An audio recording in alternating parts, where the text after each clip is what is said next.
And welcome to Delta Oaks Ranch Podcast, Mario. Thank you so much for being here today. Thank you so much for having me, bro. Thank you so much. Yeah, we're really excited to have you here. Yes. I've been personally a fan of your material for quite a while, maybe 5-ish years about it. You know, we were talking about it a little off screen right now. Pero you know what I'm curious is, where are you originally from, Mario? ¿Dónde eres? I'm originally from my mom's womb. No. That's a good start. Soy de La Balboa. Well, I say La Balboa, but it's actually La Idela. It's Southside McAllen, South 23rd. Everybody knows it. Like I sometimes say it at a show, and I could be anywhere, bro. I could be in San Francisco. I could be in San Antonio, just anywhere in the country. And I say, I'm from Southside McAllen, La Balboa. Yeah. I'll have somebody and like, hey, puro 956, yo soy de Southside McAllen también. I'm like, what? I could be anywhere. I could be in Brownsville. I could be in California, and I say Southside McAllen, and somebody's like there from La Balboa. Wow. Isn't that crazy? It's a really small world, right? It's a small world, man. Yeah. It's a very well-known neighborhood. Pero fíjate, I think that's what makes us, the 956, so popular and unique. So set apart from the rest of the world. Sí. Yeah, because we're two cultures mixed and making our own culture here. ¿Verdad? And some prior guests, you know, they've kind of touched on the topic of being from the 956 and so forth. Pero so La Balboa, so what makes the Balboa, Mario? What's unique? You know, does it have any type of history other than being South McAllen? When I was growing up, there was more gang activity, but it was, I mean, you didn't really see it much in the actual neighborhoods. And when you would go to school, and I know my sister's a little bit older than me, and she had some friends that were. This is not my actual neighborhood, but on Southside McAllen. Right. Some friends that were actually murdered because of violence. This is like early 90s, mid 90s. Yeah.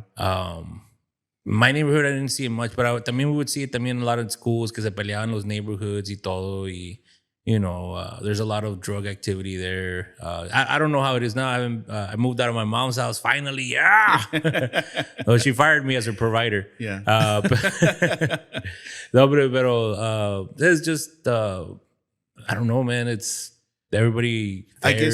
I guess anybody que quiere saber, quiere saber, pues, you know, cómo es La Balboa and so forth. That's why I was kind of curious, because I've always heard about it. Sí, yeah, es muy reconocido. A lot of people dicen La Balboa, oh yeah, para South McAllen. Para South McAllen.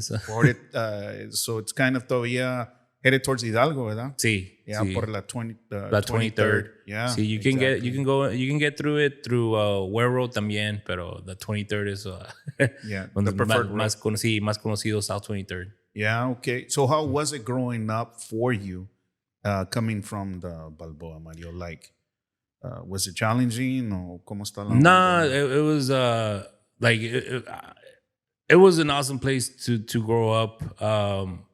We would all play in the park. It was a lot of Spanish speaking. Like a lot of the parents were, I'll say 90% couldn't speak English. 90% of our parents. Yeah. So you know, it was a lot of Spanish in school.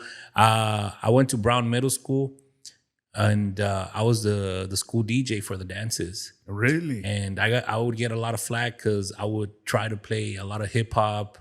Cypress Hill y Dr. Dre and todos querían sus sus corridos, su conjunto, and I was like, nah, man, yeah, some Guns N' Roses for you guys. Or you were trying to appease everybody. See, I was trying to appease everybody, and it's kind of funny, man. And when I went to McAllen Memorial High School, and they have a lot of the richer neighborhoods, even though it's a public school. They have a lot of the richer neighborhoods, but then they had us, the like La Balboa. Right. And you know, you could see it in the hallways, you know, like us just dressed, you know, simple clothes at Walmart or algo, and then you had, you know, those super rich people, and then it was like segregation because the old cafeteria was all the poor people from La Balboa, and then the new cafeteria, todos los rich kids. Yeah. Bro. It was, but I mean, it never like, Yeah, it was never like, we all still got along though. But yeah. besides the kind of segregation, which was, And I get this, like, el que tenía más feria, right? Sí. That type of separation, maybe. Porque McAllen, pues there's more people, more affluent people, more money, in that region.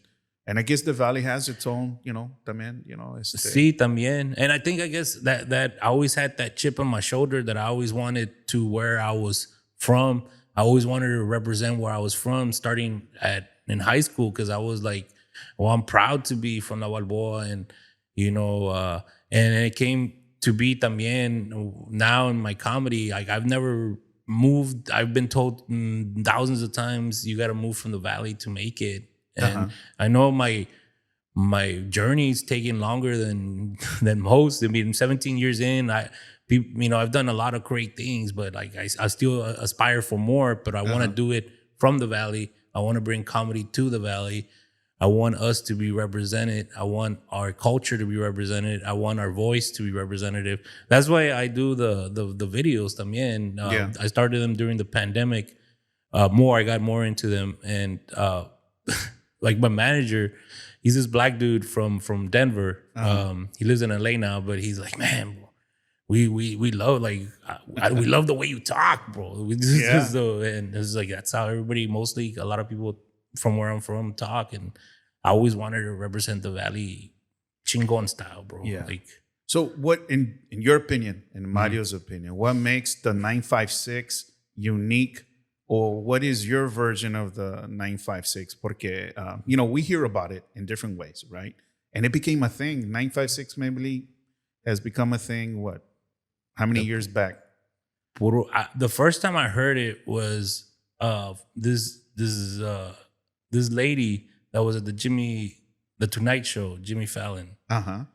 And she was doing... They were doing like, I guess, people that wanted to get into the entertainment business, like interns, I guess, or and then they were asking everybody for where are you from, and they got to her, and she, I'm so sorry, I don't remember her name, but I remember when she said like the Puro 956, and then really? And then everybody started sharing that, and then there was this viral clip of this gentleman getting interviewed downtown, and he goes, Puro 956, AOV, yes. And then they made it into a song, and then just everybody just started. It's spinned off, right? See, and then I tried it también, like, Pero use it all the time también. Yeah. What's your version of the 956, like, Mario? My version, as in like, because you're in art, and this is my opinion. Tú eres un artista. I mean, you're a comedian, because I'm, my background, whatever, my personality. I appreciate people like you that can bring smiles to our face. Thank you, brother. And that's a very unique aspect in a personality, right? So I consider you an artist. You're a comedian, porque you always have to come up with new material. And in my opinion, está cabrón, right? To make somebody laugh. Especially, I think one of our prior guests, and I think he's a friend of yours, Raymond Norta. Yeah, it's harder to make it in the phone 956, porque es como dicen, pues a ver qué traes. Can you really make me feel? Yeah. I mean, then, feel it and laugh. And I don't know if Raymond touched up on this, but growing up in the 956, and we have so many different personalities here in the 956. We have, the regular raza like me, or, I got a Wu-Tang Clan tattoo. I'm a huge hip hop head, pero me gusta también, the norteño y todo también. Right. But we got, rancheros. I'm in an awesome ranch right now. We got los kickers. We got los metal guys. We got pero they all have that same Puro 956. Yeah. So it's not necessarily like, it's more of the people, more of the people from here, que somos, we're hardworking. We're very kind-hearted down here. We really are, pero también we stand up for ourselves también. Yeah. And I know Raymond touched up on this, pero doing comedy here in the Valley, once they accept you, man, it's so awesome, bro. And pero it's hard. It can be hard too, because we all know somebody funny, bro. Yeah. I got my, like, I've watched stand-up since I was a little kid, but Yeah. when I would go to family reunions and I would see my uncles just take over a room, going back and forth, making the whole neighborhood laugh, I still wouldn't be able to follow my uncles, bro. They are hilarious, bro. Super funny. They could have, if they would have like kept going. There's three of them: my tío Lalo, my tío Javi, and my tío Ruben. Well, send them a shout out there, man. See, a big shout out to especially my tío Ruben. He's battling Parkinson's, and Okay. Sorry to hear that. See, Yeah. so chingos of prayers, bro. So Good Shepherd PHC is growing, and we're hiring dedicated providers to join our team. We also welcome new patients across the Rio Grande Valley who want care that's personal and professional. Visit goodshepherdphc.com or call 95626-27445. Good Shepherd, taking care of you at home. and being from the 956, we have family que en los barbecues que estamos tirando mosca y Oh yeah. just or raza. Like when I was stationed in Japan in the Marines, I gravitated towards some dudes from Bronzeville. And man, dude, those dudes were super funny too. And hicimos un desmadre, bro. Yeah. So you gotta like really to do comedy in the 956, you first gotta become, they gotta be like your camarada first. Yeah. Because there's always gonna be, even though we're good people here, we're also gonna be like, "Ay, pues te vato, a ver qué trae." And right away you're already fighting that. So Right. you gotta make them laugh, but once It's you more get 'em, bro, challenging. it's more challenging. Sí, Está cabrón. sí, está cabrón. So you touched on that. Now I'm curious. So, where do you get your comedy funniness? ¿De qué lado de tu familia do you think it's more like your And father or mother's no, side? I think it's because you mentioned really- your uncles. See, and those are my mom's brothers. Uh-huh. And my mom's funny in herself, pero my dad también, que pasa en descanse, my dad passed away. Okay. May condolences. 2nd, 21 years ago, 2004, May 2nd, 2004. But he was real really funny. And my cousins, because my dad was the youngest, so my cousins are a lot older. Okay. So they would tell me like, no, hombre, dude, your dad everybody loved your dad, dude. Because era bien de aquellas, bien chistoso. So, no, hombre, pues, Yeah. it was a perfect storm, bro. Por eso soy professional. I was going to say that, a perfect storm. You got the Sí. good mixture. You have, Yeah. comedy on both sides. of la Comedy, sí. familia. Mhm. Pero I have to agree, ¿verdad? Que aquí en el 956, there's so many different cultures, ¿verdad? Que tenemos. I mean, But we're all, so- yeah, and it mixes. So hay de todo to keep everybody happy and making them funny. Yeah. Pues my hat goes off to you, man. I mean, trying to make us laugh and making us and being successful, having a career that's a big success, you mentioned, and I know if you've been to some of your comedy shows at the island and so forth, which reminds me of another story that I just read on one of your comments that somebody took your merchandise. You want to expand them? Sí, Dije, oye, esta raza me viven at the island.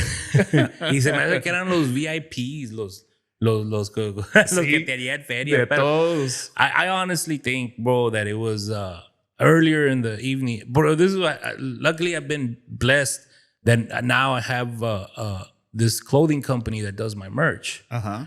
Pero that particular day, they had one of the trucks couldn't make it, and then the main truck estaban con Mexican OT. Oh, you okay. know? And even though this was a big show, el Mexican OT está selling out arenas ahorita, So, Okay. so pues no tenían trucks, so I had to sell my own merch también, puro scrape que tenía. Not scrapes, pero just all Not random the same quality. sizes. Yeah, not like a mixture. And yeah, shirts that don't really sell as much Yeah. as my Body by Barbacoa, which those are the ones that somebody took. I only had 3 of those, and the booty shorts. If they don't know what I'm talking about, booty shorts, tengo those booty shorts porque la shirt dice Body by Barbacoa. So then I have it for the ladies, booty shorts, que dice Booty by Barbacoa in the back. In the front, they say Pura Lengua. Just let your imagination run wild with that one. And I get it, bro. That joke's very tongue-in-cheek. Yeah. No. But so yeah, they jacked some booty shorts and my Body by Barbacoa. But I honestly think they might have thought, yeah, they got a little bit inebriated. They saw because nobody was, estaba yo performing, and then after that, I was enjoying Raymond's set because he was saying Yeah. a lot of new material. So yo estaba ya in the back just laughing. And then I have a very recognizable laugh. So people Yeah. would turn around and they're, hey, come on over. So I estaba viendo el show con la gente. And then, Raymond was going a little bit long. He, like maybe 45 minutes into his set. I was like, let me go check up on my merch. And sure enough, there was some missing. So I'm thinking like somebody might have like, oh, are these free? Or, just grabbed it. So, I doubt it, Mario. Yeah. I mean, I'm from here, Mario. You're a hell of a guy. You're a super nice guy, Thank you, brother. off camera. Pero I'm from here. Del 956. I think, pero raza, pórtese bien. Hombre, Sí. paga las cosas, But anyway, so on another topic, so your military. So you joined the Marines. Tell us about that story now. That's I was never planning on joining the military. Honestly, I was I always wanted to be like a sports broadcaster. That was like kind of my dream job. Wow. Or even though I was a huge fan of stand-up, I never thought, since there was no comedy club really in the 956 here in the Valley, McAllen, I was like, nunca like how do I even get into that? Yeah. So I was like, let me go. I'll go to college. I was planning on attending Texas Tech. My grades weren't the best. They weren't the worst. My mom wasn't able to pay for it, But I was like, I'll find a way. Yeah. So, and one day estaba en football, my fourth period, pero ya se había acabado la season, like for me, Yeah. So, I went to go talk to my counselor. Y estaba un señor telling Recruiter? me, sí, recruiter, asking me like if I heard about the Marines, and I was like, oh, that's like the Army, like, and then porque I've seen Boys in the Hood, y esto siempre se me quedaba, bro, and this is how God has the greatest sense of humor. Yeah. When I saw the movie Boys in the Hood, there's a part where he's thinking about going in the Army. Okay. Right. Before he gets killed. I don't want to spoil the movie, pero I guess It's I been a just while did. I saw Sí. it, but that movie. Ricky! And I that hit me. I was like, yeah, you don't see for them to tell me what to do, bro. I would never join the military. And so when the guy, the recruiter, Mr. Staff Sergeant Mendez, I know he was a staff sergeant back then. He's probably already retired. So shout out if he happens to hear this, Mr. Mendez. And he go, no, man. Like, he was like, hey, you ever heard of the Marines? I had that voice. And it's like, this is like the Army. It's like, nah, man. We're the best. We're the best freaking, Yeah. branch of the military. We're the toughest. We're the leanest. So so what was your MOS or? I was a supply. Okay. I was 3043 supply. I even told my camarada about it, who también had no ideas about joining the military. We signed up together. He did 20 years. He met his his wife there, had kids y todo, and I was like, man, that's super cool, bro. I did my 4 years. Ya quería fumar mota. So I only did my 4 years, and I got out audibly barely, bro. Barely, bro. I was one mess up away from. So it was challenging to be in there, me imagino. Boot camp was what it is. They had already kind of prepared it for us. The physical part. I in pork chop platoon. I had to lose a few pounds. I was like a 194, and I had to be like a 182. So I spent like 2 weeks trying to make weight, and so I told everybody I got injured. Hombre, que estaba gordo. So the physical part wasn't it wasn't too challenging. Really? And then once, to me, it wasn't really, missing my family for 3.5 months. It was 3 months, but then I did the extra 2. Tampoco, but once you got on base, for me, I was a young kid, 19, 20, 21 years old. My first duty station, even before my first duty station, when at MOS school, I was drinking a lot. Then I got stationed, my first duty station in Miramar, which is a wing. Yeah. We deal with more We dealt with more like planes and stuff. So it was a wing base, that's what they call it. And it was swinging with the wing because it was more relaxed. And it was in La Jolla, San Diego, California. So I went butt wild, bro. So the challenging part for me was trying to stay out of trouble, trying to be a good Marine. I was a good Marine in the fact that that my platoon loved me. I had their backs. Stuff like that. You have your brother's back. I got into so many fights defending. I will see some of my camaradas drunk and somebody messing with them. Ahí voy yo de volada. But in the part that, actually getting stuff done, pues andaba bien crudo. It was challenging for me not to get in trouble because I was underage drinking a lot. I was going to Tijuana chingos, bro. And it was off base. It was considered out of bounds. You're supposed to get like special permission. Yo me fui desde Wednesday a Sunday partying. When time is running out, you deserve care that's real. Concord Hospice Care helps families across the Rio Grande Valley with honest support and expert help. Visit concordhospicecare.com or call 956-532-7983. Concord Hospice Care, it's our turn now. And I would go so much, this bar called Iguanas Ranas, or this club. Okay, tell us about Iguanas that. Ranas. I would go so much that they actually hired me and they would pay me with drinks. They would hire me just to hype up the crowd. Wow. And there would be like a line, and it was a floor, but I would go downstairs with the wireless mic and just make fun of the people coming in the club. And then I would just be emceeing from the DJ's booth. And, hey, welcome to Iguana Ranas. This is the superstars. Yeah. And I wasn't even supposed to be there. And I'm over here getting emceeing the club in Tijuana. Yeah. And the whole superstar thing started in MOS school. Because some comedians, they don't like when comedians have a nickname. Oh. And and I always sometimes get like, hey, superstar, real sarcastically. Yeah, and stuff. That came about because I'm a huge wrestling fan. And when I was going through MOS school in Camp Lejeune, a lot of my classmates were huge wrestling fans. This is the Attitude Era. This is the peak of Stone Cold, The Rock, Triple H, Mick Foley, Edge and Christian, all those, Undertaker. So we would do backyard wrestling. We would have our own little.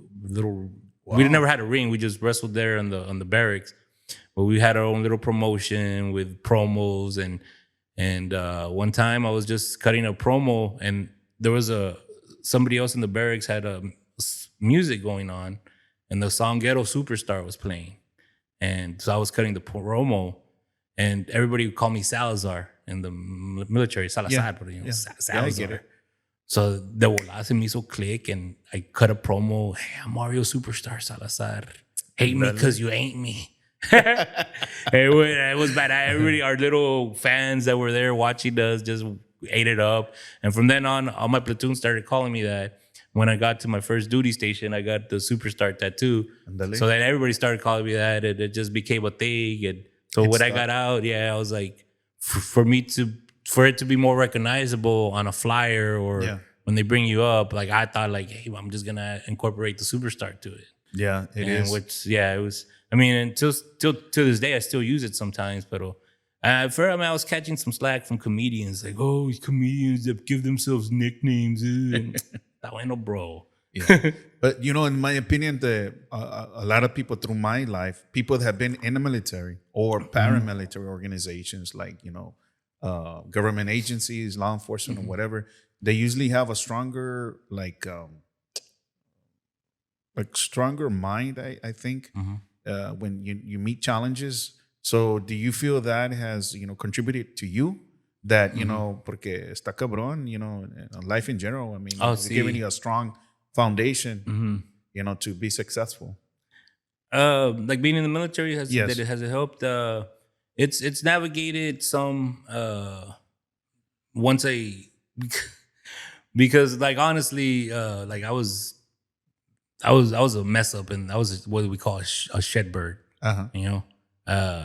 And then I got out, and I was still, Yeah. not responsible. And now I admit it, man. Even when I first started comedy, I wasn't very responsible. I was still drinking. I was drugging, and it hit me one time. I'm like, dude, you represent, like, because I was booking comedians at the time. Yeah. I was like, bro, you representing yourself. You're representing your home area.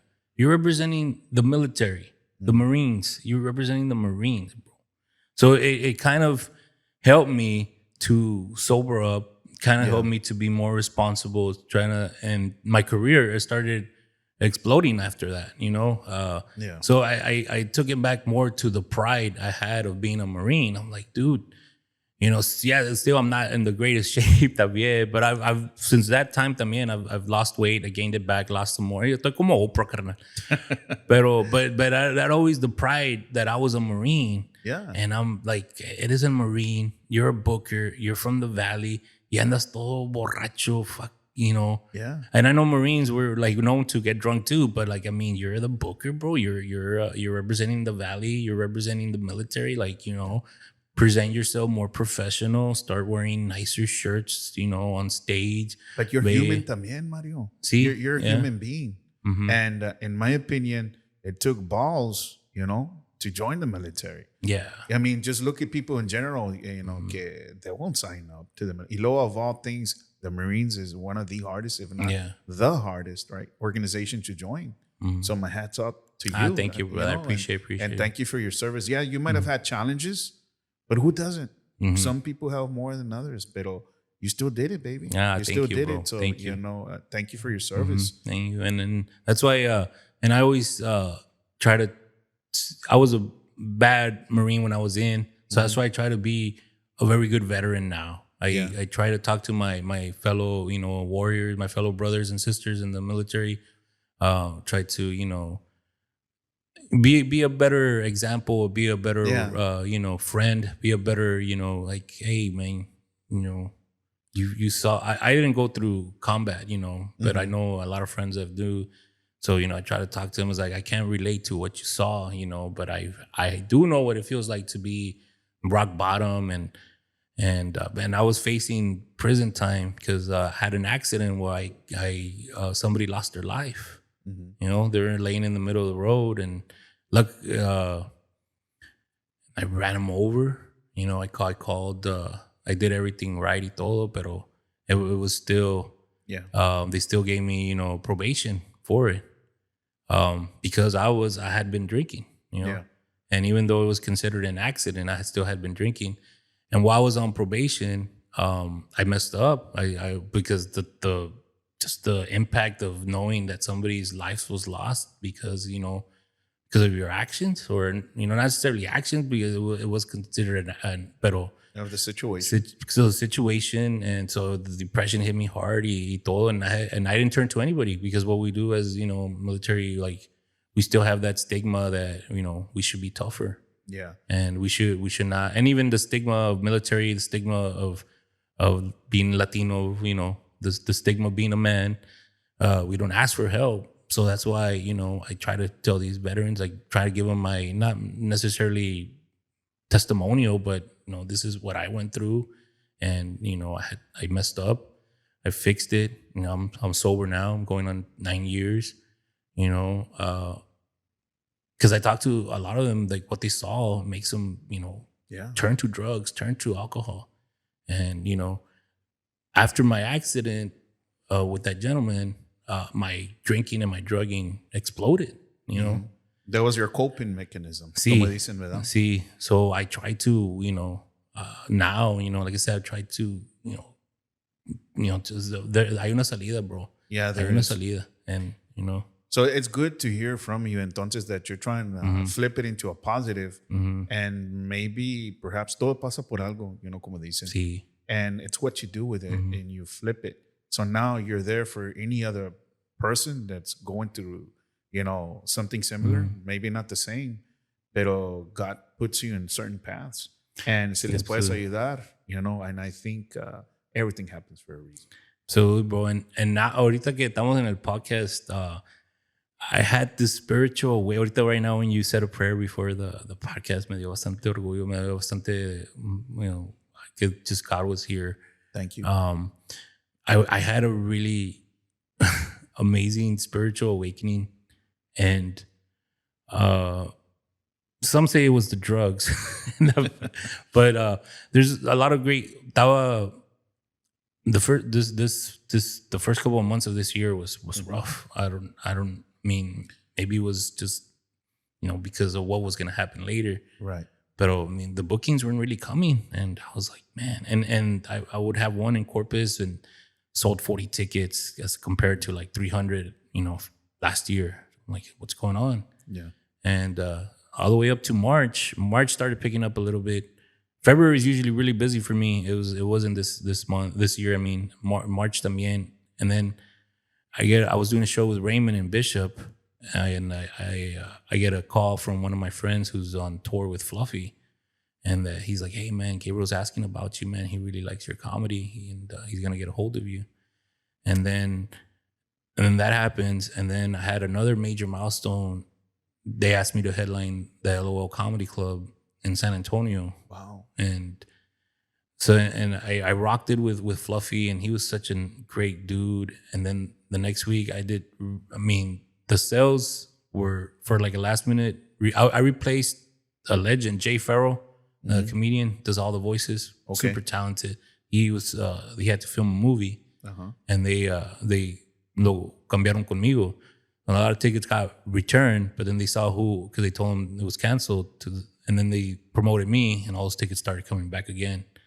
So the ticket sales were amazing. I had great shows, and I got sponsored by a dispensary. Y me dieron a candy bar. And I kind of underestimated it because I was like, it's a candy bar from a dispensary, bro. I'm like, what dispensary or what candy bar? You can say it here. Yeah, it's at Satopia in San Antonio. Okay. It's all about the za.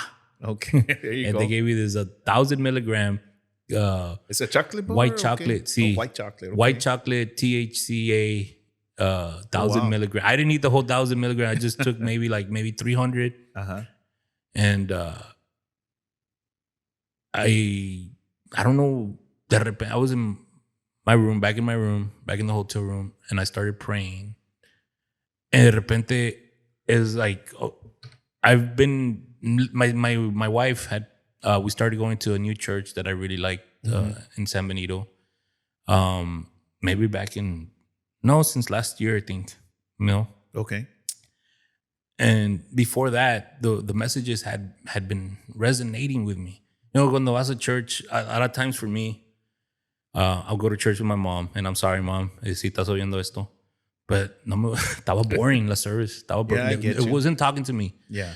This service, como que, pues es God, como que the preacher, te cayó el 20. what they were talking about, it was about like me, bro. And I've been maybe 99.5% sure that there's a God up until this point, ese día. Because I never had, I would pray, but I never had God, like feeling that God was actually talking to me. That day, bro, I felt it, bro. It was indescribable.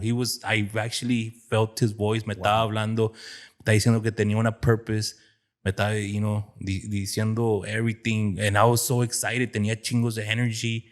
I had so much energy, and I had all these ideas that how I was going to bring a lot of people to hear the word of God, and that I was going to save people. And then the vanity part of me started saying, hombre, and when God comes back, they're going to make a new Bible. They're going to do a book about me, bro. The book of Mario Superstar, bro.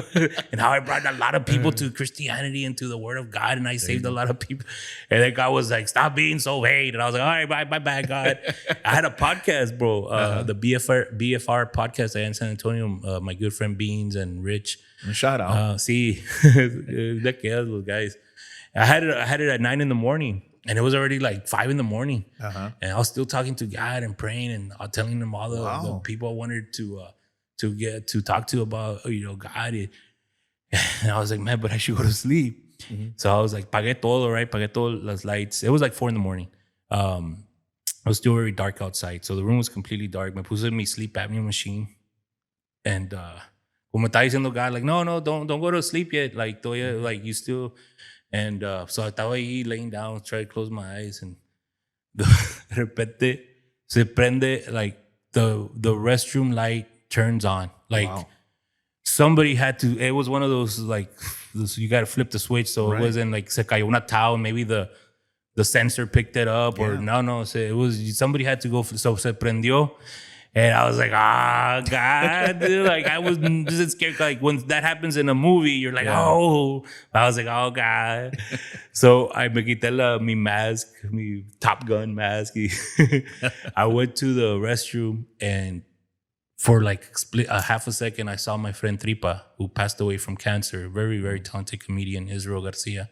I saw his hologram, and I had been thinking a lot about him. And my friend John Gonzalez Polar Bear was his best friend. He's the one that vouched for me with Fluffy, and he goes on tour with Fluffy.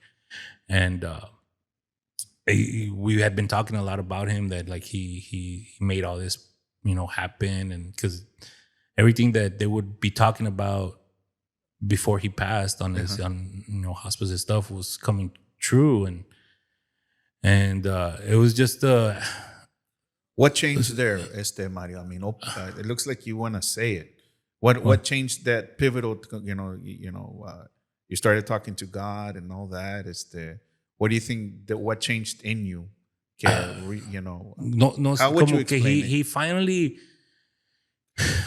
¿Qué te hizo I've always been one to, because I've never, like, I pray to God, like I just when I pray to God, like nunca le preguntaba like, hey, give me this, give me that, and I would just pray, like, keep my family safe, and stuff like that. And so I guess when he was talking to me, como que me estaba dando mi purpose, como que me estaba diciendo que ya, because I had been posting on Facebook que ya quería quitear because the gigs weren't coming.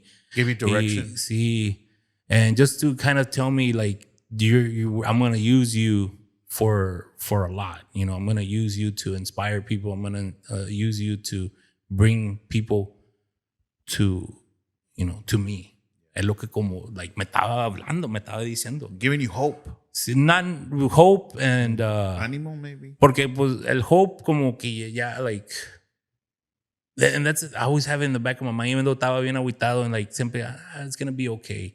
Y luego then everything started happening, all these amazing news and amazing stuff started happening. Yeah. And it was just kind of like, this is a little bit of what I can give you, but I want you to spread my word. I want you to be more godly, be a better person, and that's what también seeing my buddy, it kind of, because he had to ask for permission to come see me.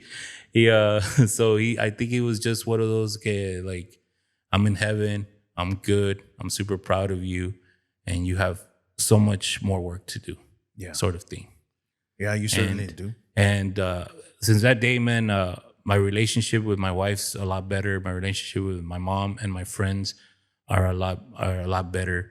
And just had that same church. Tu tío siempre está hablando toward, like, it speaks to me. One of the messages was about encouragement, and just to encourage people, because you could be somebody's angel.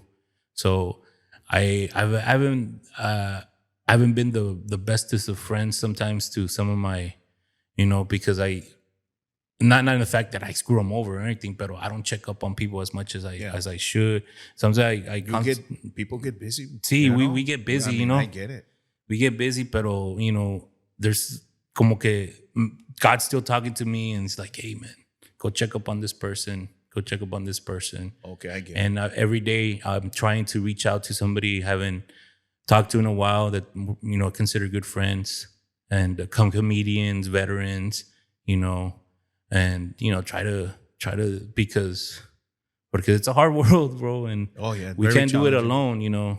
So No, it's a very challenging life, as it is or whatever. We have other, things as that we can, it doesn't matter. I keep it down to earth. The podcast. If you want something else to drink, oh no, it's we perfect, have bro. Coke or whatever, Sí, or cafe or de repente un cafecito. yeah. Hey, Sí. Julian, you want to put some coffee on Just- for me and Mario? Just the water. That means just the water. Just coffee con un Coffee. poquito milk. Okay, we have different creameries aquí. I'm a big coffee fan, by the way. Yo también. Yeah. I've been drinking mushroom coffee. Me I está- tried it. That gets Sí. pretty good. I was getting it from Amazon, but then I actually ordered it from the company, Uh-huh. and it's like a world of difference. Wow. I had 3 gigs on Saturday. Uh-huh. Y dije, no, hombre, ¿cómo le voy a hacer? And I went to the first one. It was from 9. I was heckling golfers for charity for the Missed boys it. and I'm girls. sorry. I was so busy. Oh, I see, missed you heard it. about it? Oh, yeah. See, yeah. yeah. No, it was a lot of fun. Yeah, it was a Yeah. lot of fun. So that was from 9 to 1. I'm sorry. I'm thinking about you heckling, bro. So No, man, but it was probably crazy. Because I was doing it on the 11th hole. Uh-huh. So like there would be 2 teams of 3 that would come in and they would, do the. And I didn't know much about. Well, I knew about golf, but I didn't know really the. Pero no, I did chingos of True Fit jokes. I saw that, man. That's yeah, crazy. Yeah. Don't be doing that here in the 956, man. People will, man. Sí. They'll tear you up. That's Oh, pobrecito. sí. They tore him up, man. Yeah. He did too. Literally, ¿verdad? Sí. So what other? Tell me about Mario Salazar. So there's the superstar side of you, the comedian, and my point of view, pues that's your hobby, your job. That's where your creativeness. You're an artist, right? Pero to the other person que no sabemos, Mario, like, what does Mario do on a day off? I mean, what? I have heard you on football, sports, y todo eso, pero Sí. other than that, ¿qué hace Mario? Do you chill working on your material or what's up? I try not to have a day off now.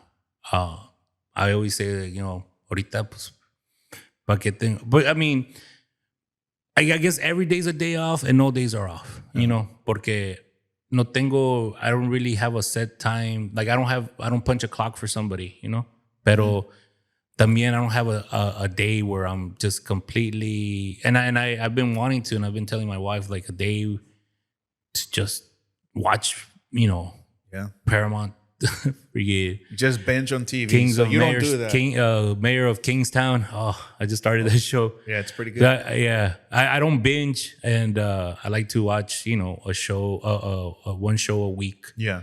2-3 shows at a time, Mm-hmm. because I don't like even when a Sunday or Monday, technically there's nothing really going on comedy wise. I'll get in 2 or 3 episodes, maybe watch wrestling on the background noise while I'm cleaning my house. Yeah. Pero on days off, there's still a lot of bookings to be done, emails to Respond. to promoters to respond to travel arrangements, flyers, content, videos. And So and you're then, always working. yeah, and then just maintaining my my house, Yeah. cleaning my house, cleaning, cutting the yard. So my wife does a lot of that también, pero yo también, ayudo. Pero so it's always, So for the regular person out there, porque you have a big fan base, sí. ¿verdad? And I want to show them that side of you, para que sepan about Mario. So to be this successful at your level, it takes a lot every day. We don't think about it. No es como si nomás llegas and, okay, I'm already a comedian, I can just do this. Me imagino, I think there's a lot of things happening in the background. Like you said, your bookings and responding to emails and whatever else you got to do. And then me, going back to, I never wanted to leave the Valley. I wanted to bring more comedy to the Valley. So I have sometimes a booker hat también, promoter hat. And right now I'm promoting Martin Moreno, which is Fluffy's best friend. Okay. The guy he always talks about on his shows. Martin. Okay. I remember that. Yeah, he kind of looks like you, bro. A little bit. See, Martin. He's super funny himself, and so I'm bringing him down. Okay, let us know. Yeah, bro. Yeah, June I 6th, wanna man. go see It's him. the Que Padre comedy show. Like ahorita, after this, I'm gonna go to McAllen and drop off flyers también. Okay. Like So what old school style promotions. Yeah, we'll put a banner on our show. So when is Oh, it? yeah. Friday, June 6th. Friday, June 6th. Okay, next month. In about 2-3 weeks. Yeah. And more or less from today. Yeah, and the flyer is so epic, bro. I don't know if you guys can pull up the flyer. Yeah, he'll bro. find it and put it up there for you, of course. I problem. think it's on my Facebook. I just posted it like 2 posts ago or a post ago. Okay. Yeah. So I también I have the Booker hat on también sometimes, and I love Cine El Rey, bro. I know there's so many other venues opening up that are catering to comedy, pero Cine El Rey was from the get go. They provided a home for us to grow as comedians, and it's a one man. It's Bert. Just him. And other theaters, other performing arts have the whole city behind them, and all these rich, people on boards and stuff and this dude is just one guy. So I really want to bring some awesome. Oh wow, yeah, that looks really cool, man. That is super cool. Yeah. Oye, sí se parece a mí, ¿verdad? Un poco. The beer in Being there. stoic, manly stoic. No, but yeah, I would love to go, man, and we'll post it on there, también on our banner y todo. We'll support you. Thank you, brother. Yeah, of course. I'm curious, how challenging is it because you do go out of the valley, ¿verdad? Mm-hmm. And I supongo you have to have different jokes so it can resonate with them, or you usually do the same stuff. They would tell me all the time, bro. Me decían like I had this national headliner that took me on the road, and he would say like, my fan base are not gonna understand when you say neta or mochate. Yeah. And he's just like, I was like, I can't help it, bro. Like even when I try to just talk, se me va a salir los Spanglish, because that's how I talk every day. Yeah. I'm not like I'm not as much as like how I am in the videos, pero también I use my regular voice. Ahí ven el cafecito, brother. Ahí ven el cafecito. Yeah, you want to bring it in, Julian? You can come in. Pásale. Thank you, bro. There you go. ¿Ande? No más milk, bro. Okay. Already has Yeah, milk? we'll get you the cream. We have different Okay. cream Sí, on nomás there. con eso, sí. Yeah. One of my hobbies is collecting cups. Yo from también, bro. Sí, Pero luego my wife was like, ya no tenemos espacio because we moved. Oh, okay. And we I moved can't to stop, man. Rio Everywhere. Hondo. Yeah. Yeah, that's a really cool. Yo también estaba igual. So I'm noticing, right? There's a lot more comedy shows. Yeah. Como que está cambiando eso en el valle, and I'm That's happy good. for That's us, good. right? For the whole Sí. valley, because sometimes, even though there are things in the valley to do, sometimes people don't notice or people don't pay attention. Yeah, that's my mascot here. That's Pistol, the German Shepherd. Yeah, came up to say hi, and this is Roland. There you go. Ya te le ponieron crema ahí. Oh, thank you, bro. Es que eres superstar, brother. So we got to give you the superstar treatment aquí. Hello, Pistol. You're such a good doggy. Yeah, he's my mascot. Are you a dog lover también? Oh my Or animal? gosh, bro. God. Yeah, bro. My 2 years ago I was touring with the tour was called Mellow, which is my dog. Uh-huh. And I had about like 80% of the material was about him. Oh, okay. See. and then recently we rescued a cat.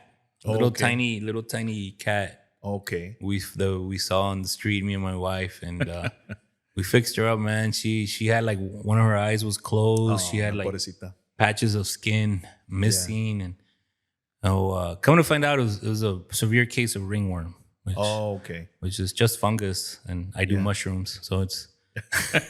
Ahí se big deal. ayudaron uno al otro. Sí. See, So but what color was the cat? Where is the cat? she's her name's Mesquite. Okay. She's like white and gray. Okay. Sí, bien bonita. And she has a little bit alopecia todavía, so she has a little spots missing here and there.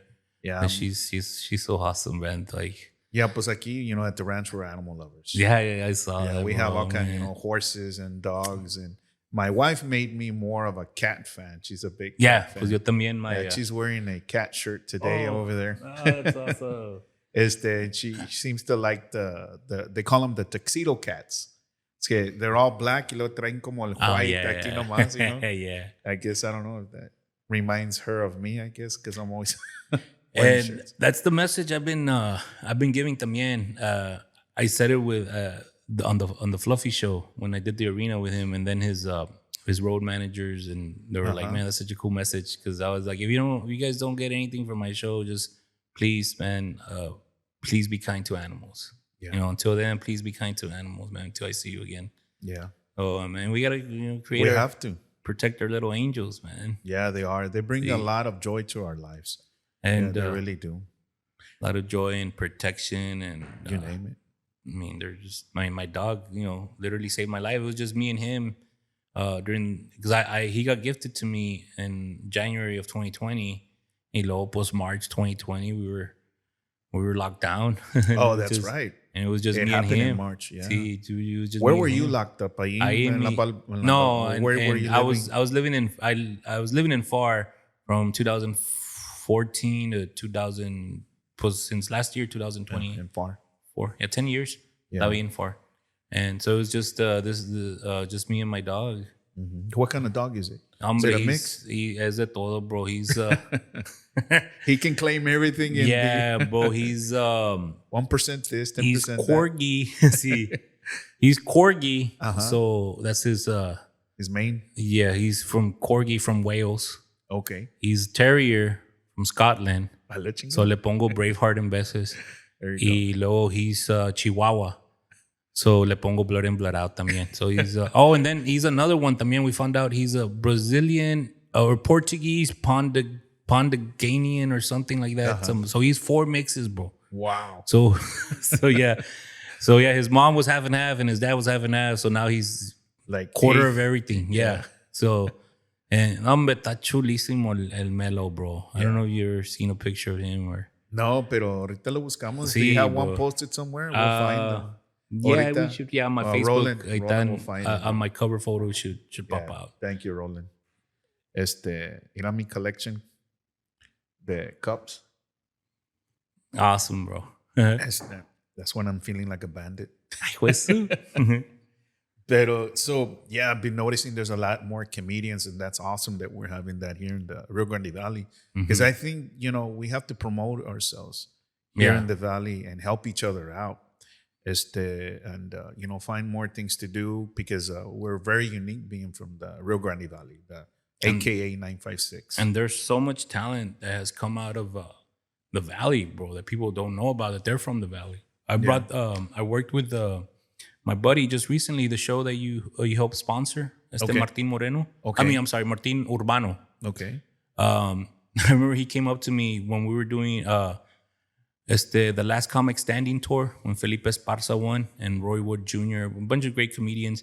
They gave me tickets and they gave me a shout out during the show. He's like, "Hey man, there's a local comic here. You support him. He's great." I stood up. This was when Obama was president. Me dijeron, "Sit down, bro. You're not Obama." Me dice, "Quedé sentado todo aguitado." And so I went out after the show, this young kid, he was like 19 at the time. Yeah. He's like, "Hey, I always wanted to do stand-up." And he's like, "I'm from Brownsville." And I was like, "We have a show in Brownsville in 2 weeks, man. Come on out, do some time." He's like, "What?" So he comes out, he goes on, man. So fast forward, man, he moves to Austin and he moves to New York City. And he became a writer for The Tonight Show. He came out on the show This Fool. He's hilarious, man. One of the funniest comics in the country right now. And he's originally from the Valley, and a lot of people didn't know that. And yeah, man, he came to do the show. He stole the show, but I was headlining it, bro. And I mean, I did my thing, but I had to play promoter también. So I was running all over the place. And I was like, man, I should have let you headline, bro. I would have done my 30 minutes just, chilled. But yeah, he stole the show. But he was so funny. And then a lot of people didn't know that he was from the 956. What's his name again? Full name? Martin Urbano. Yeah. Can you Super let's funny. see if we can super find funny him, bro. cat. See if we can bring him up there. I don't think he's on Facebook. He's on Instagram. Instagram? See Instagram Or and- YouTube and or- Twitter. Or I don't know if he has anything. maybe YouTube. Yeah, maybe YouTube. Yeah. But Twitter and Instagram.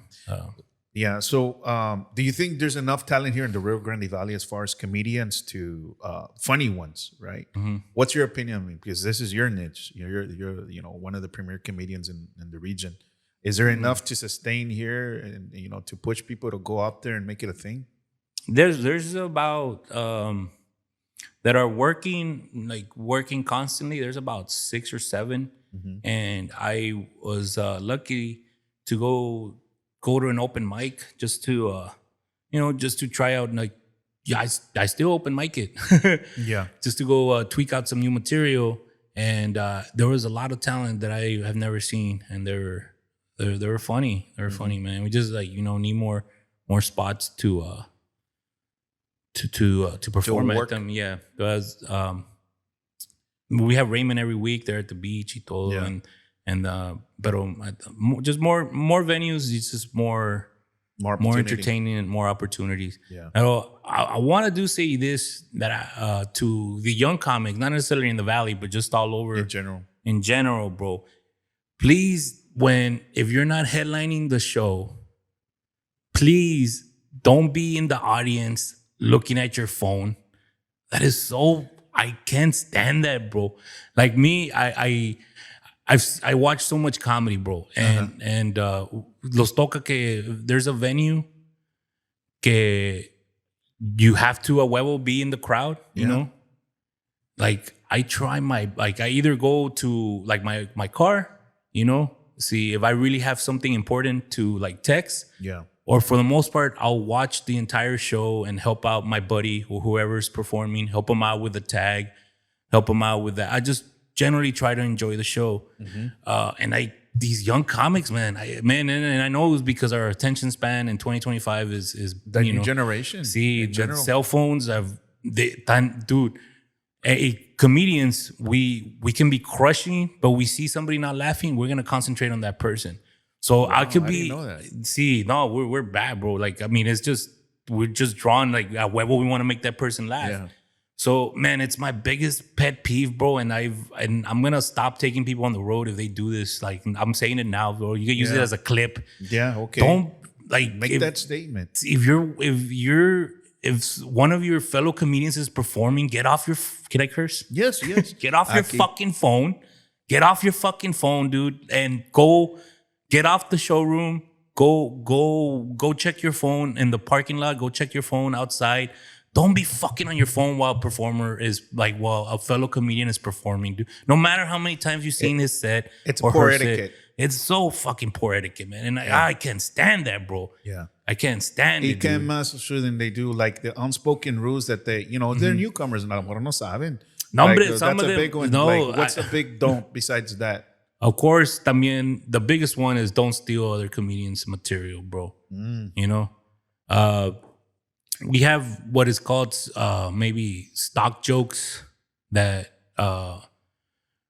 every comic uses, and those are fine because we don't know where it came from at first. Like an example one is when I say, "Hey, is everybody here from the Valley? Anybody here from the Valley?" And I always get like a few people that go, "Woo!" And I'm like, "Oh, great," because I need a ride home. Yeah.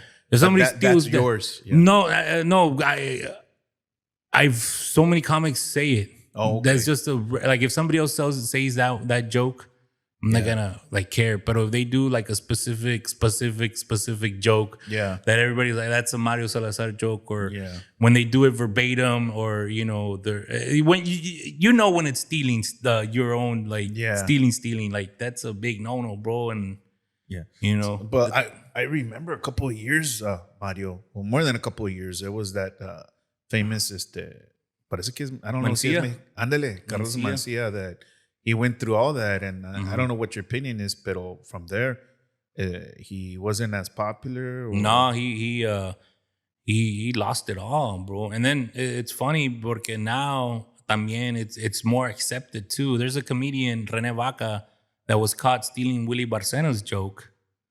And they put the video side by side, completely verbatim. Wow. And instead of like, this kid doubled down. He just said, yeah, stole it. He shouldn't make a big deal about it. Younger cat, and his followers were like, yeah, man, who cares if he stole it? And 10, 15 years ago, Mencia got pretty much his career. I mean, Mencia is still selling out shows, so. Yeah, me and my wife, we've gone to his shows. They're pretty funny. Sí. Pero es otra onda and everything. And I like to support people. Bro, you're amazing, bro. Thank you. Thank you. So Pero much, yo lo hago como, you hit it on the nail ahorita. I guess I'm a little bit stoic with that. Pero por eso we appreciate people like you. I want to bring in some laughter in my life, right? You see, this gentleman put New York freaking sucks since he left because he moved from New York to LA. And for somebody saying New York, the comedy scene in New York took a big hit when he moved to LA. That tells you how funny this dude is, man. So yeah, that's like a promo thing that we did for the show. So you think like in the Valley it's going to continue to grow? I think this so. Comedy scene. See, I think so because I mean, Raymond's been doing a great job in getting out there, and people see that like, dude, like somebody from La Jolla, Camarada is headlining the Cameron County Amphitheater, and his posters up there with Intocable. One of the guys from Intocable was at the show, and Sublime with Rome and Ice Cube. I thought Raymond también. I was telling him, bro, you should be super proud, bro. You should, and then people are gonna see, I went on tour with Fluffy, did an arena show, and my name's out there too. They're gonna want that.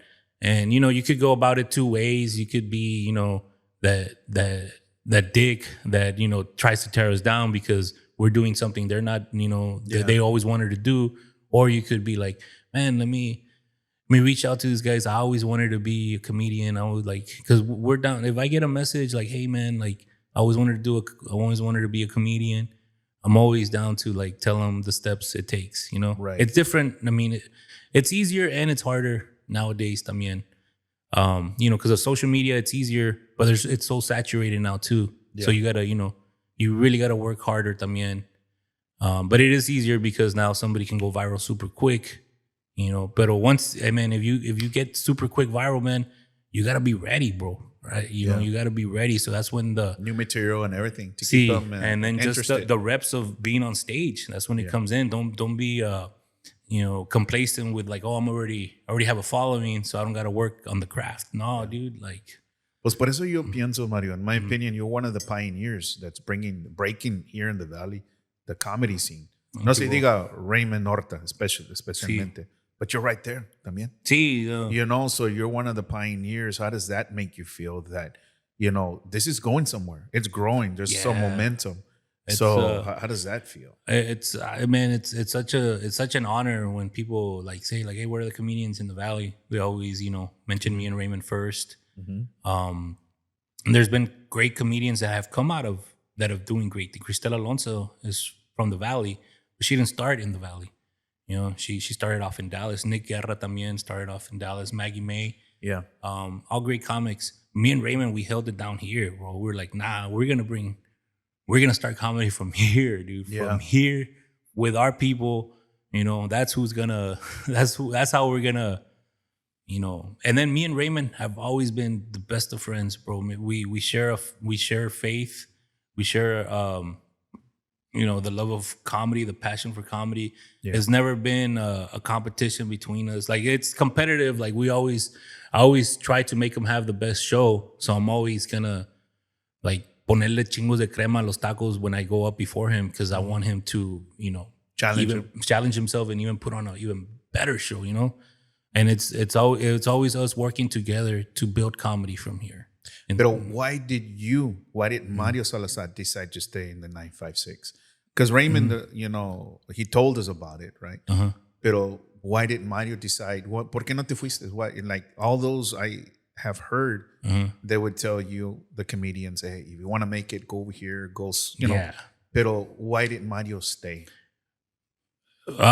Because two reasons. Because it's easier and it's harder at the same time. Okay, explain that. Okay, so it's harder in the sense but there was no comedy here. There's no agents. There's no agents from here. Like, I'm not gonna get discovered. You know, somebody from the Jimmy Kimmel show is gonna be in Westlaco at Paradise Roadhouse. It's not gonna happen. I get but it. they're gonna be there. But an agent can be at some rinky-dink club in New York and see some dude. Like, let's put him up on TV. His career exploded, right? So it was hard. But so I was like, I'm gonna make it from here. I'm gonna get so good that I'm gonna bring eyeballs not only to myself but to my region. So, and then once I was already maybe 8-10 years in, I had it so good here, man. And the fact that comics in LA, if you're not touring, you know, they go to LA to do other stuff, but they go to LA to not necessarily get better, but like to get TV commercials, to get a pilot, promoting to get stuff themselves. like that. But actually getting money from stand-up, bro, it's like maybe $50 a show. You know, Wow.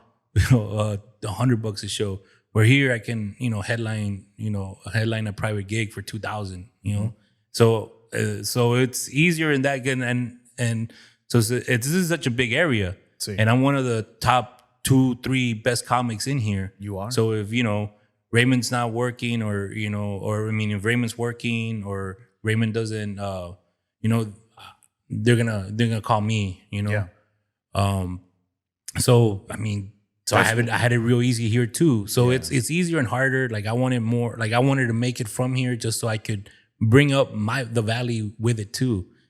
When I was a kid, I would get excited when I would hear McAllen, Bronzeville, when I would hear it on national television. You know, Tito Santana, when they would he was from Mission, Texas. I would get such orgullo, bro. Like, you know, when I would see like a TV show and they would mention, the valley. Because it hardly happens. Yeah. So like, I was like, why can't, like, okay, first is, the comedy side. Like, why can't we have a movie studio here? Why can't we have big movies being, filmed here? Why can't we, So todo se puede. Todo se puede, bro. We have such hardworking, we have such talented people, hardworking, and se puede, bro. We just need the support. We just need the support, and we just need let's go do it. Let's go do it, bro. Porque yo pienso there's enough people who are in the valley, here from the 956. We just need to do a little tweak. And, like in San Antonio, when I'm over there, people, hey, let's go to a comedy show. So people need to start thinking about that here. Exactly, like, make it a thing. Like, hey, it's boring. We go to the island. Let's go to a comedy show. Yeah. And I think in my opinion, you and Raymond, you're that's what you're creating. Creating that new avenue, like other things to do in the valley, right? To go in to do a comedy show and get entertained, Porque pues we all love la carne asada, right? Everybody wants to barbecue, but that gets old. Let's go to a show. Let's go have some fun, and laugh. So that's certainly a thing. Yeah, laughter is a great investment. It's it's needed. Yeah, it's really needed by everybody, man. Life is so stressful, man, the way it is, right? But when you can bring humor and the things that stress us out, like you said, you relax, you enjoy yourself. And what's your opinion on what's happening like in the Austin area? Allá con, I think they call it the mothership. Do you have opinion about that? Como Joe Rogan bringing in all those comedians. I consider you and Raymond kind of a 956 version of starting something like that. Do you have an opinion about that? What do you think? Are you a fan? Not a fan? Aquí son rancho. I'm a don't fan. hold back. You just say it how it is. I've never been a fan of Tony Hinchcliffe. I've never been a fan of Joe Rogan as a comedian. I think he's a great podcaster. But as a comedian, he's okay. I think he's been given a lot of opportunities. He's been given a lot, but he also has worked his ass off. Tony Hinchcliffe, I've never been a fan of him as a person or him as a comedian. Yeah. So I mean, I guess I'm gonna sound like a hater. I was like, the platform should have been given to somebody else? But I am a fan of how it can make, it brings eyeballs to comedy. Right. It brings people have asked me también about Matt Rife and comedians that I don't necessarily find funny, but I know they're necessary because they bring eyeballs to a product that somebody might have not seen it before. Somebody that's not into stand-up, but they're into that whole I like seeing people being humiliated, or I like people being roasted, or Yeah. they could start like, oh, that guy was pretty funny on that thing, well, let me check out his stand-up. Oh, his stand-up was great. Oh, that's his buddy, let me check out his buddy's work too. So it's it leads to other things. It leads to other things. So I'm not a fan of fan of the person or the comedy itself, but I'm a fan that they're bringing eyeballs to the product, to our product, or to our art. That's what I meant. That aspect I'm splitting hairs. Como he has like a paradigm shift. Instead of people going to Los Angeles, California, he's bringing all this talent to Austin, and there's bringing all these eyeballs. All that attention. Y por eso, I'm outside your market, but I'm not a comedian or whatever, but I do like business. And I'm noticing between, you and Raymond kind of doing a 956 version of that, bringing talent, looking for local talent. That aspect. What's your opinion on that? Is that a good thing for you, that maybe some of your guys say, no le quiero calar, I want to go to Austin or Los Angeles? Do you feel that kind of messes with y'all's business, or no, or not really? I think like some people would say like, oh, some people might think like, oh, let me try comedy in the Valley, and then I'll go to Austin. But I think I've seen some people that crush it at Austin, and then they come here and then just eat a plate of dick, Yeah. So it's harder here. Yeah, it is harder. I mean, I've seen it. See, it's harder. So just say it. Just Mario, no. I'm trying to how to explain it without ChatGPT real quick. Saca el ChatGPT, hombre. No, but I think if you crush it anywhere, you're gonna crush it anywhere. If you're naturally funny, bro. If you're naturally funny, I don't like the aspect that somebody that gets 60 seconds, they could kill it, which is awesome, and then they're like taking a spot for somebody that like really deserves it, and then they don't do that good, like they wasted it. They're wasted it, yeah. And at the same time, man, somebody that might not be ready, but they have a good 20, 30 minutes, and they've been working hard. They've been boom. Yeah. They go on that show. Those 1 minute they eat a dick, they could be so discouraged from that. Just depends on the person, but it could be examples of people like, fuck, man. Well, now I'm gonna give up because I didn't make it and kill Tony. Like, nah, dude, who the fuck is Tony Hinchcliffe to tell you that you're not funny, bro? Exactly. Fucking get back up there, dude. Yeah. Don't. Pero in the aspect como, I know you depend on your bookings, and you're trying to promote other, like, do you do a little bit of promoting with other comedians? Oh, yeah, bro. Se te va tu talent porque te dicen, hey, no, you know what? I'd rather go try it somewhere else. Is that affecting you? Nah, I mean, I don't, because there's so many comedians, like, I mean, I'm actually hyped for them, like, dude, Okay. Go and try it out. Go and try it, bro. But I'll tell you this though, bro, it's so much saturated, and is it really? And everywhere else in the Valley, there's maybe 40 open micers. You go to Dallas, there's 500 people trying to do comedy. Wow. So you're gonna aquí, if you decide to do stand-up, to try out stand-up, you can go to Roosevelt's in McAllen on a Monday. There's gonna be 15 people, 20 people.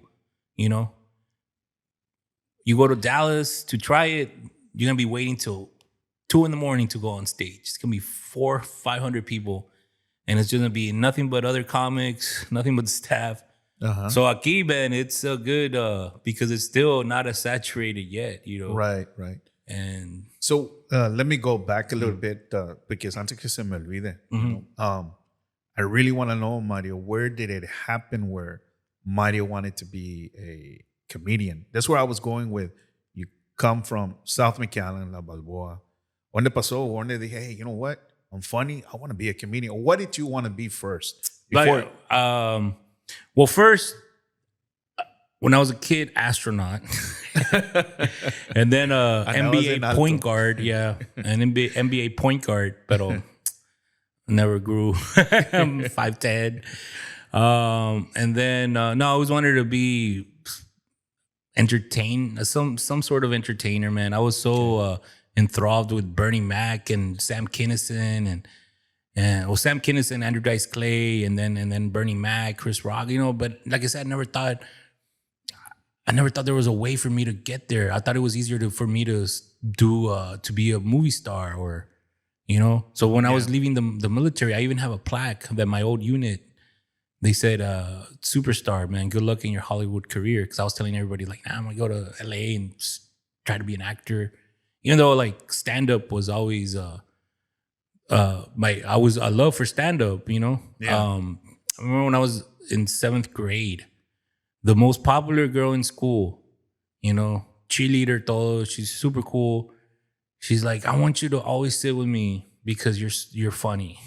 And then that stayed with me. I was like, wow, dude. Like people can like gravitate towards me because I make them laugh, make them feel good. So that always kind of stayed with me. And so I wanted to do the acting first. Yeah. And then I was like, I wanted to be part of the real world. I thought that's how I was gonna become a celebrity. I did a little bit of stand-up in the Marine Corps, and then when I was working at that place in Tijuana, Mexico. So, but I always thought like, nah, it's just me messing around. So when I got back home from the military, but I'd already been home 4 years. It was 2006 that Raymond was doing stand-up, Cine El Rey. I was like, have you ever wanted to try stand-up? Like, here's your chance. And it was a Sunday night showcase. It was like, not showcase, I guess it was open mic. Yeah. But it wasn't open to the public. It was just us, sort of like, just, you know. Within y'all's group? And I think it was 8 of us, and Raymond was hosting it. And I remember I did a story about the banana show in Japan. This lady sticks a banana up her hoo-ha, and then she slaps her thigh. Hi-ya! And then the banana slices the banana would come out in slices, bro. And she was underneath like this platter, so they all landed perfectly. And then she picked it up, and who wants to eat banana? And everybody's like, nah. And then the DJ goes, yeah, you eat the banana, you get a free beer. And I'm like, yeah. I'll take 2. Yeah. I told that story. I just like knew, I was like, yeah, man, I'm going to be doing this for the rest of my life. Yeah. So that's when you went all in. Yeah. You went all in. No, yeah. Well, in 2008, I was working at Compass Bank, and the accident happened.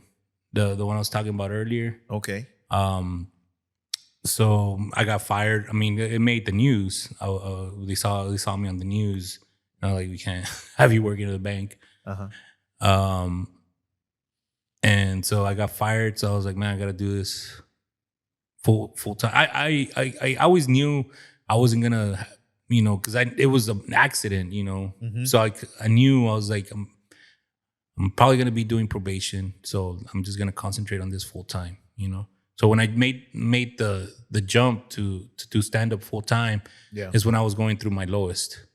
You know, that's when I was going through, you know, really bad depression, you know. And I didn't know it at the time. I always made fun of people that said, you know, like, I'm depressed, I'm bad, that's chiflado.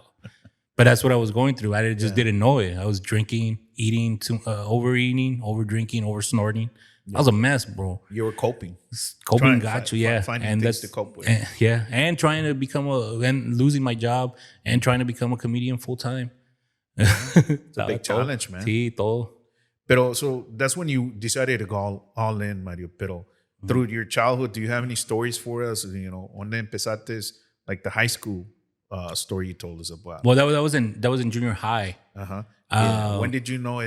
Besides that, hey man, I'm a funny guy. You know.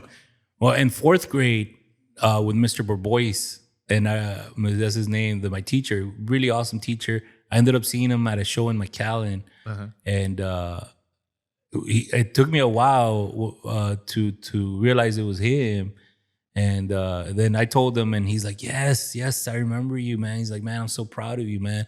So we were doing that for, I believe it was President's Day. We were doing like a skit, and I was to play the teacher or him, or you know, they were doing like a play. When they put me up in these funny glasses, and he had a mustache and like really over like baggy clothes, and they picked me to be like the lead, right, to do this. And I was more of a nerd. I'm not a nerd, but I was like that. I was in class. I would be class clown, pero no mucho. I was more smart. I was more like the top of the class at that time, y todo, right? But they told me to be the lead, and I remember I was reading it, and I wasn't doing good. I was just reading it verbatim, the script, and I was hiding behind it. And I remember like people were laughing, but not laughing in a good way. They were just like laughing. Like I remember the kids were laughing of how bad I was doing. I remember I was crying. Estaba llorando, bro. And I was like, if I fucking put my head down, they're gonna eat me alive. And I was in fourth grade, bro. Wow. And that's pretty traumatic at a fourth grade level, no, if you get how I thought, I was like, you know what, dude, suck it the fuck up and put on a badass performance. So I put my head, like my thing down, and like I was like, they saw that I was crying, but then I turned it around and like I started screaming and over really acting it. Like they were like, oh, he's acting it and he's crying and he's into it. No, I nailed the freaking part, bro. No, I nailed it, and I was like, bro, I'm entertaining. That's what I told myself. This was in fourth grade, and then that thing happened in seventh grade with that girl cheerleader. That cheerleader, like, you know, man, you're so funny. I just want you to sit with us in the cool table.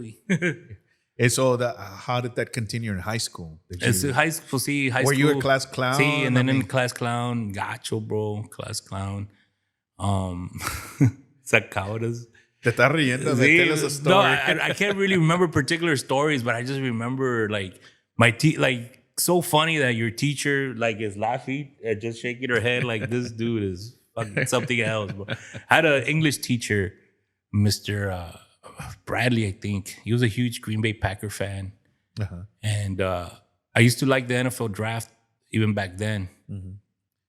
So I told him like, hey, you guys got this player and you got this player, right? And he's like, he was making fun of me. He's like, somebody who watches sports, who watches the draft for that long, something's wrong with them or something like that.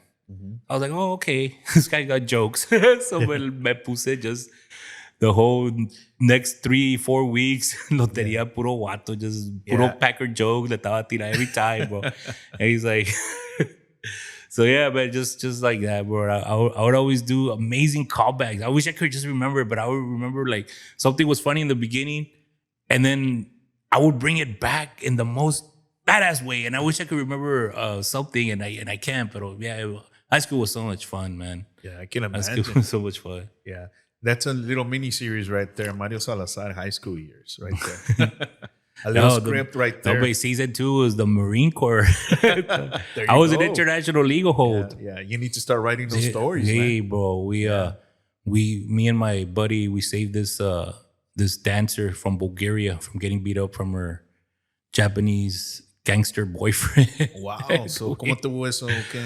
Pues allá in Japan. Sí, allá in Japan on my going away party. I got arrested because the week prior I was out partying this Wait, I'm club. trying to imagine that, man. Yeah. Chingao, man. Getting arrested in Marine y todo. See, no, it was this club called Salsatina, which was owned by a half Peruvian, half Japanese gentleman, and all the Latino comedians would go. And I remember one time we had a big fight between the Mexican Marines and the Puerto Rican Dominican Marines because that was their club. And then we started slowly going and started playing Intocable, No Te Vayas, and, you know, Ramon Ayala. We had our Mexican flags. So siempre había pique, that club, bro. 1 week before I was supposed to fly out, we used to go to this strip club called Broadway. And that had strippers from all over the world, you know, dancers. And we became friends with some of the chicks. And we were leaving, and we see one of them is fighting with the Japanese dude, like arguing. Yeah. And we were going to our cab, and we go, "Bye, honey." Like that was her name, honey. And then her boyfriend gets mad, and she's like, "Who are they?" Yeah, and starts pushing her. So like me and my friend, we just got on him, man, and just start stomping him, and we laugh it off. We go get dropped off on base. You know, we didn't think anything about it, bro. The next week, I'm doing my going away party, and that dude brings the freaking Japanese police, and I get arrested. And my buddy, they were gonna arrest my buddy too, but the guy didn't really remember what my buddy looked like. He knew me porque yo era el más escandaloso y siempre estaba ahí, the whole superstar thing, like pinche desmadroso. So they had me in Japanese jail, and they wanted me to confess that my buddy was there with me. He had signed out with me, and I was like, nah, he went on his own, man. It was just me.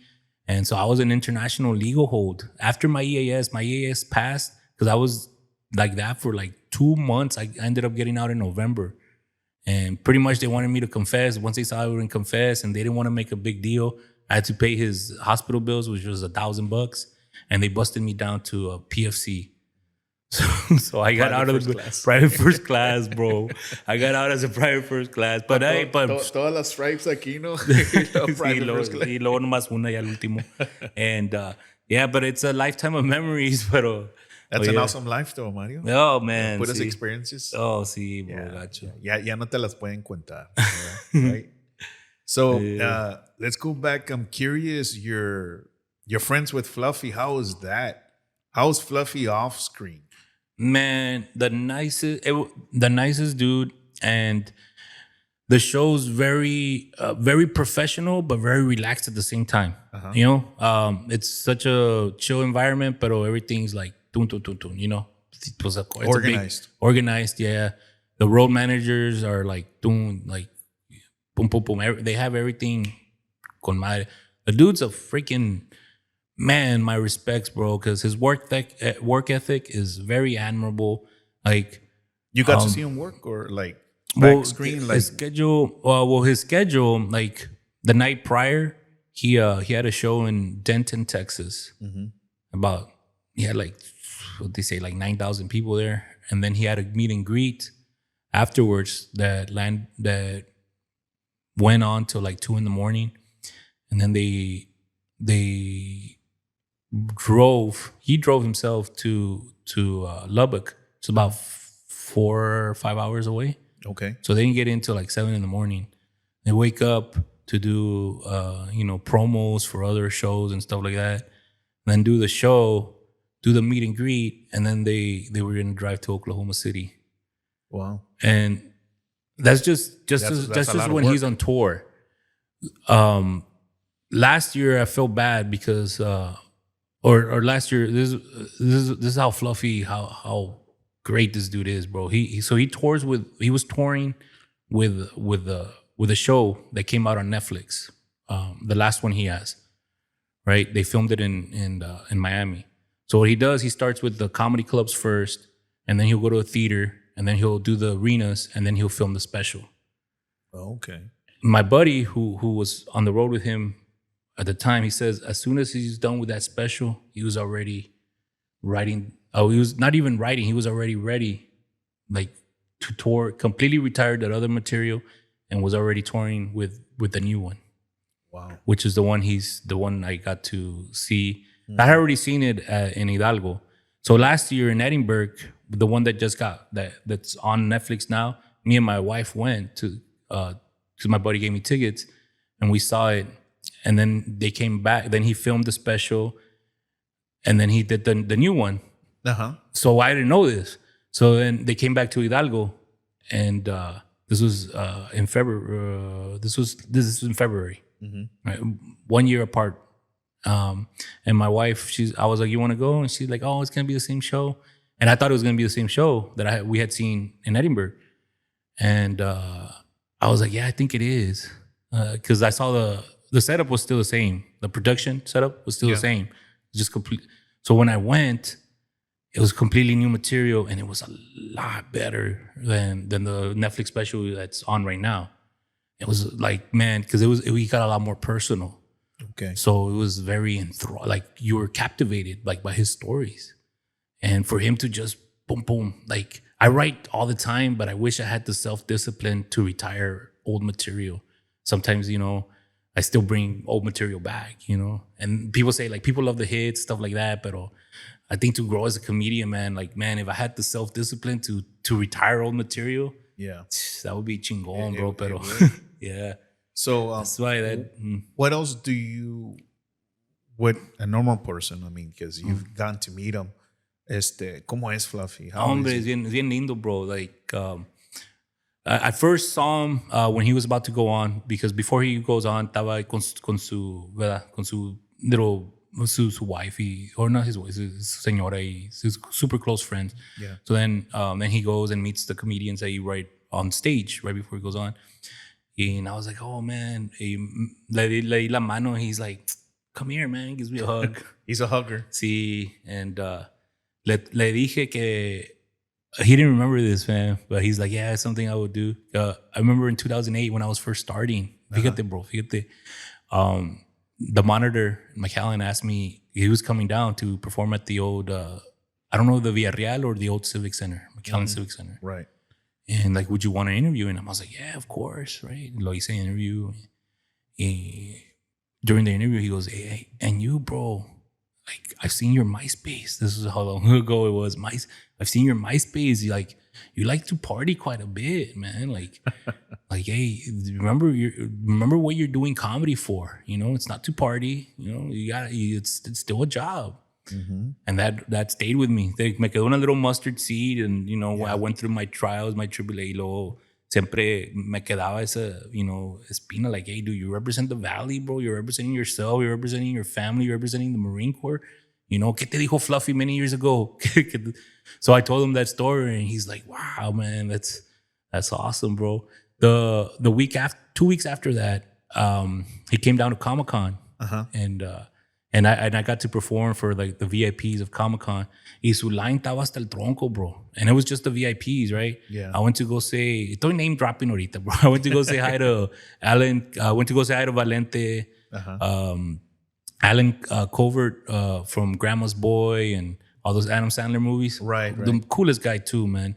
So then I went back, salió Fluffy, and he was getting ready.